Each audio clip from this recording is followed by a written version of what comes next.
Learn the most advanced recruiting techniques. Land the most desirable talent. Launch your company towards massive success. This is the Higher Power Radio Show with Rick Girard. The hiring power of relationship capital. See what I did there? Oh, I love that. Offers do not get turned down because of the money. They are turned down because you failed to understand who the person is and then demonstrate a mutual alignment of their career and personal goals to your organization. The truth is, people turn down your offer because of the lack of care. Today's quote, the truth is, I'll never know all there is to know about you, just as you'll never know all there is to know about me. Humans are by nature too complicated to be understood fully, so we can choose to either approach our fellow humans with suspicion or approach them with an open mind and a dash of optimism and a great deal of candor. Any ideas that Dr. Deena Brown? I'm going to take a guess that maybe Tom Hanks said that. You know what? You're so close. It was Tom Hanks. Oh, yay! I'm Rick Girard, and welcome to the Higher Power Radio Show. Our mission is to help entrepreneurs and hiring managers avoid costly hiring mistakes. We identify a specific problem and provide proven tactical solutions to enable your company to win the right hire. We share insights from top-performing rebel entrepreneurs, disruptors, and industry experts like our guest today, Dr. Deena Brown. She's the CEO of DC Brown International, a leadership and growth company created to pioneer innovative strategies and transform organizations into culturally diverse ecosystems.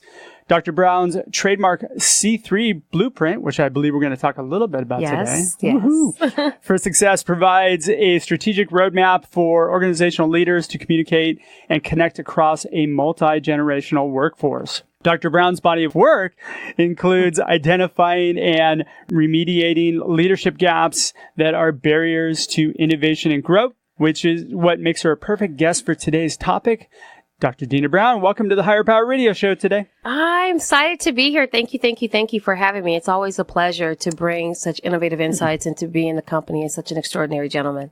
Woo! I love it. And so eloquently put, and of course, you're a two-Pete. This is your second time on the show. Yes. So we're happy to have you back. Welcome back. All right, so today we're going to cover a couple things regarding the hiring relationship. That's right, I said relationship because it is. We're going to talk about our approach. Then we're going to talk about how we humanize the process to gain a greater engagement, and then the process to engage. Sound good to you? Sounds fantastic. All right. So let's talk about our approach, because I think that's where we should probably start. Why or what is the problem here? The biggest problem I see in the approach is that in the need to actually obtain, attract, and to acquire this top talent, that organizations and hiring managers in particular begin to think about the letters on the page instead of the person in the seat or the person coming into the actual office or experience, and that the human factor involved. So our emotions are attached to it. So for it to be relational instead of transactional, that we have to begin to really look at the individual as a person that has fears, angst, anxieties, and needs. And that's why they're there too, so that it's a mutual interview. There's a mutual interaction when we talk about the approach to looking at a candidate to bring on to our company. But why is being transactional bad? I mean, every company is I'm not going to say every company, but most companies, the way in which this whole interview process goes down is kind of like a Tinder date, right? You're swiping right, and essentially it's a transaction. I'm not saying it's bad. I'm saying it should be part of the process, not the singular aspect of what we look at it. Okay. It should come at the end. It should be woven in so that it is seamless. So the fact that I have a process for bringing you on, bringing the interview, that's part of those transactions that we do. We think about the process. But when I'm engaging with you and connecting with you, the power lies in the relationship. I get you on that one. So I think, though, that the transactional piece should come in at the end, and it should be sprinkled throughout, but it shouldn't be the main focus of what the hiring process is. And unfortunately, I find that most organizations treat it like a transactional process. How do you define transaction? I think that that's going to have to be key. When we say transaction, how do we define that? And that has to be clear. Focused on the money and the perks. Just focus on the money and the perks. Yeah. And the benefits. I mean, if you look at most of the job descriptions out there, most of the marketing, that's what most of the attention is put toward. The marketing goes toward attracting people to the organization about saying how great our culture is, or how cool our ping pong table is, whatever kind of their benefits. They focus on those transactional components, the monetary transactional components, as opposed to what people are really looking for in their careers and solving that problem. Well, to add on to that, that's an aspect of that. But as you were speaking about what the transactions are, I don't think that it needs to come solely at the end, because then there can be a disparity in understanding of what the job actually is. And that can lead to confusion later. So, and I say that because in one of the current clients that I'm working with and doing some screening and looking at talent, and for really, I mean, the state of unemployment is really low, especially in Orange County. And so it's really a hiring manager, hiring manager, it is. world out there. However, in speaking to potential candidates and phone screening and talking with them, they do ask in the very beginning, so what are the benefits? They do ask about the compensation. But what they have shared, which is really powerful, is that they still share the fact that although those are key, that's important to me, first, I need you to understand that the culture and am I going to fit within your organization is my number one. And then that's coupled, and this is in the very beginning, so now what's the benefits before I make a decision? Because it's very competitive. So the transaction is actually throughout. It's just that in doing the transaction, don't forget you're dealing with humans. That's where I think the disconnect is. How are we showing each person that we bring in that our organization is going to be in alignment with what your goals are? Right. I think we do a poor job at demonstrating that piece. I think we lie a lot, and that there's a lack of honesty. Yeah. And that's what leads to problems later. Is it lying or just not knowing? No, I think it's lying. I think that there is implicit, biases that may exist. And there's some lying because I want to get you in here. It's competitive. I need to fill this slot. I need to get a body in the seat because we are losing money because we cannot process the transactional part, the job that we need to do if this is what your job or firm actually does. And so we need a body in there. So I'm going to tell you that, you can show them that the benefits are great.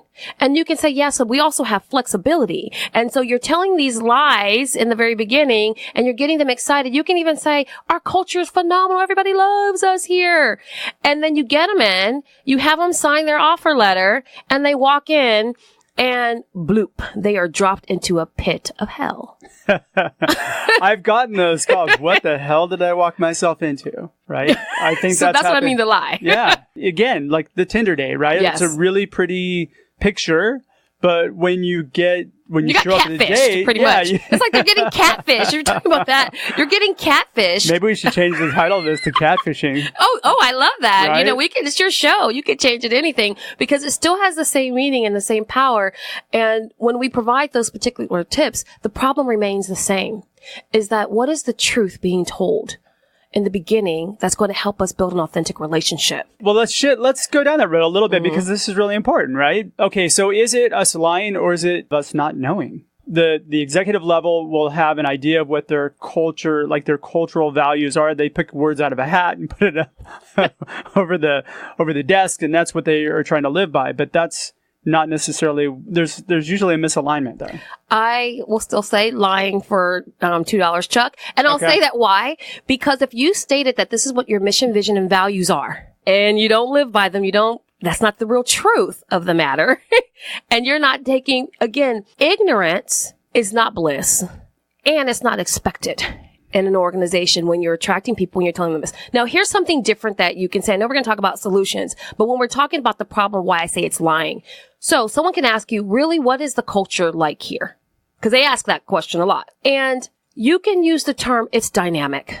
It's changing. We have new people. We have some challenges.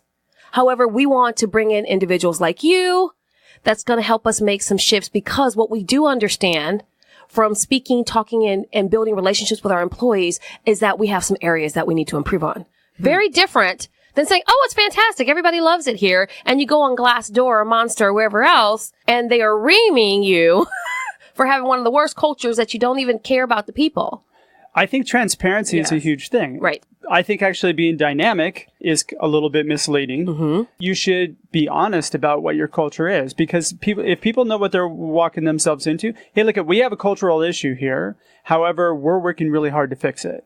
And here's why we need somebody like yourself. I think when people have those expectations up front and they get in, it's usually not as bad as what they think that they are. And they usually will flourish in that environment. It's that when they start on day one and they find out, the water cooler talk starts to go on, that's when they run into a lot of trouble. But hence dynamic, which means change. And that's all.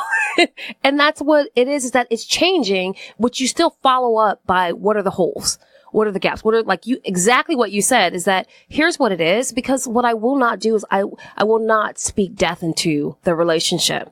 And so I'll speak life into it. And really what people want and that human factor, they want to know that they're needed. So when I tell them that I need you to be part of this change. Okay. Yeah. Wow. Now you're approaching me at a whole different level and you're saying that I matter and you're saying I matter from day one. See, I think that draws a lot of people in. Right. And that's being transparent. Yes. Whew. Okay, you're listening to the Higher Power Radio Show. I'm Rick Girard. We're going to take a quick break for an educational moment from our sponsors. Welcome back. So we are talking to our guest today, Dr. Deena Brown. She's the CEO of DC Brown International, and we are talking about the hiring power of relationship capital, but the subtitle is You've Been Catfished. Yes! So, yes. That's where we're going with this one. All right. So we talked a little bit about the issues there. Now we're going to talk about really what the solutions are. So what do we do about this, Dr. Brown? Well, you started speaking to that before about being transparent is where you start. Yeah. Is being transparent. And that starts before you invite someone in for an interview or phone screening. And like you said, going back through your manager levels or whether it's the C-suite or whoever's involved in the process and the decision makers and saying, okay, here's what's really going on, and asking those particular questions. I think it starts there so that you don't lie or you don't catfish anyone and that everybody's on the same sheet of music. Or is this where we're growing to? Or are you saying that this is where we really need people? You have to become aware first. That's part of that. And that's the awareness. There's usually a disconnect because I see a lot of leaders that their idea of what their culture is very different than everybody below them. Because the truth hurts and gets ugly, especially when they're going to talk about you. And so you have to be courageous enough and that as a leader and conscious enough as a leader and passionate enough as a leader to say that I'm going to probably hear some things that I don't like, but because it's really about a higher power that I have to answer to. I like that. But what? But it's really, what do I really want? And what am I willing to do to make sure that my organization is one that others want to aspire to join and to be? And so you have to kind of look at some hard truths in that. So how does a leader become aware? This is off topic.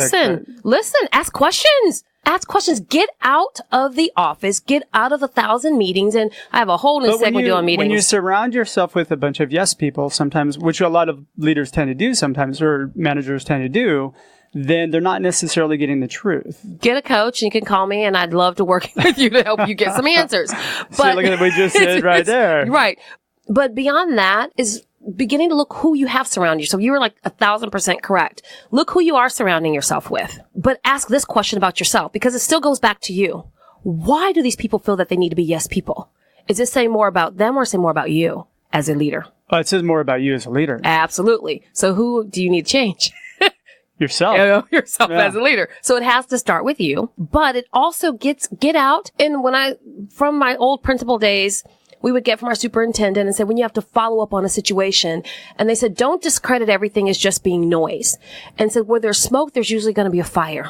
To go check it out, be the fireman with the hose, go out and start talking to people, real people outside of your immediate circle so that you can kind of get their insight. And you have to begin to build that relationship because trust is a huge factor. Okay. So what if you have the problem with trust from the perspective of people don't trust you to give that? Maybe you find somebody else who you do trust to go out and gather that information for you? Well, that is one possibility. Depending on the circumstances, situation, it might vary. Because as the leader, everything rises and falls in leadership. Okay, that's what my mentor, John Maxwell, always tells us when we're speaking. So I'm still going to go back to the leader. If I'm always diverting to someone else to get the answers or to deliver the story, then where am I showing up? Okay. True that. Where am I showing up? So how are they going to, leadership is about influence, pure and simple. So how do I begin to build that relationship? Part of it, you might go have a wingman, since we're talking about catfishing and dating and going out. You might have a person that you go with, but people have to begin to see you, to begin to build a relationship, to trust you, to know that if the buck stops with you, but you're never in the store exchanging money. I mean, so you have to get out there, and it's going to take time. It's not going to be an overnight process. Oftentimes people want it to be overnight, instantaneous. Trust me today because I said this, but people are watching you. Right. So I'm talking about my C3 piece that's, coming up, is that the clarity in your message is really key. That consciousness awareness that you're talking about is instrumental, but the consistency that you bring to the table as a leader, that's where your power lies. Ooh, she just dropped the 3 C's on us. Okay, go ahead. Look, the 3 C's are, fill our audience the on C3 blueprint actually is an exponential 3. So there's actually 9 C categories, but I love to focus initially on the baseline 3s, which is clarity. That means your mission, vision, and values are very clear. Who are you? And do I get to see that in the way that you make decisions, the way that you interact with me, the way that you even spend the money in the organization? And for this model, then I'll use the C, what we talked about, consciousness, that sense of awareness. And do I understand what my gaps and what my blind spots are? But do I also understand where my strength lies? So it's not just about finding the negative in consciousness. It's also identifying your strengths and being able to utilize that for leverage. And the third C, always hands down, is consistency. People can't know, like, and trust you if they don't know who you're going to be today. Wait, what was the second C? The second C is consciousness. Consciousness, okay. Right. Got and it. that third one is consistency. And if you think about any aspect of your life, your business, your relationships, where any of those are missing, then it's not the best life. Something's wrong. And if you think about where everything's been really, really great, all 3 of those things are present. Break down clarity Right. from the hiring perspective, because we touched upon this. Mm-hmm. So how does a company gain clarity right now in their hiring process? Being transparent, I think, is a huge piece Right. of it. Being honest with who you are as a leader or a leadership team. Right. What am I missing here? And I think one of the goals and what the mission is that we can have a vision and we can state our values. But if people aren't clear about what our mission is, what are we trying to gain? And that's where, when you're hiring people, does their mission, vision, and values that they have for their own life parallel, okay, to the ones of the organization? And so And you can't be afraid to not hire people because they don't align with it. right. Your need to actually get the seat filled is important, but the fact of the matter is hiring the wrong person can really dismantle an organization especially. Right, but I see it a little bit differently in how you define those things. So I see where the point that you're making, but my meaning is and my construct is a little bit different. For instance, if we state that our mission as an organization is to empower people to make conscious decisions to do A, B, C, or D, but yet I'm going to bring on someone who says, well, I really just like to hide in the corner. And there's nothing really that I really want, to do. I really don't see myself as being part of the team, and you hire them, then what's going to happen to your team dynamics? But I agree with you. So no, that's what I'm saying. So that's what I mean by that. What I love to see is hiring divergent thinkers about how we're going to accomplish that mission that we have. And so don't be afraid to do that. That's the clarity when you really truly know who you are. So 50% of knowing who you are is knowing who you're not. So you have to be very clear about that. So you can be very confident in how you execute and very consistent in your actions. So I know that I'm not a man with a nice head of hair. Absolutely. Yeah. I'm just being honest here. For all you can't see me on the radio. Yeah, I don't have a nice head of hair. But I can swim faster than most people Absolutely. that have hair. I'm just Because your saying. head's like a bullet through the wall. I am hydrodynamic. And that unique aspect of who you are brings power to the team. And so that's what I mean. Like, you don't have to have people all the same. We're not trying to do cookie cutter when you are adding people to the team. And oftentimes, if you really want to be transparent, people tend to hire people that remind them of themselves. And that's where they go wrong. Exactly. You don't need a bunch of yourself. Absolutely. I often think there was a movie with Michael Keaton years ago where he cloned himself and it was just nothing but problems. Do you remember that? I do. It was like a long time ago. It was funny. Yeah. So consciousness is kind of where we just covered inconsistency. Right. The leadership level, especially in hiring, there's a lot of inconsistencies that go on.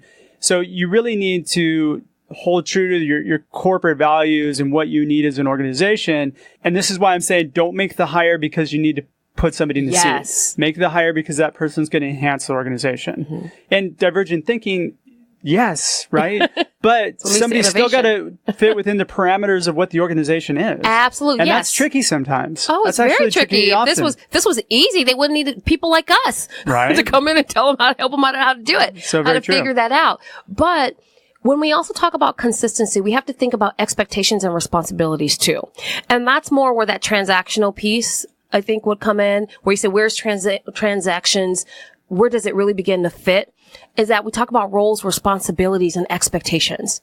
And I'm very consistent on what I expect for everyone I'm going to add to the team. But to me, that's not part of a transaction. That's just part of maybe the performance metrics or what the aspects of the role are and how they evolve. Yes, but when I'm bringing someone in, and I'm interviewing them because I'm a hiring manager and I'm sharing what those things are. So we talked about, like you said, the benefits and the salary.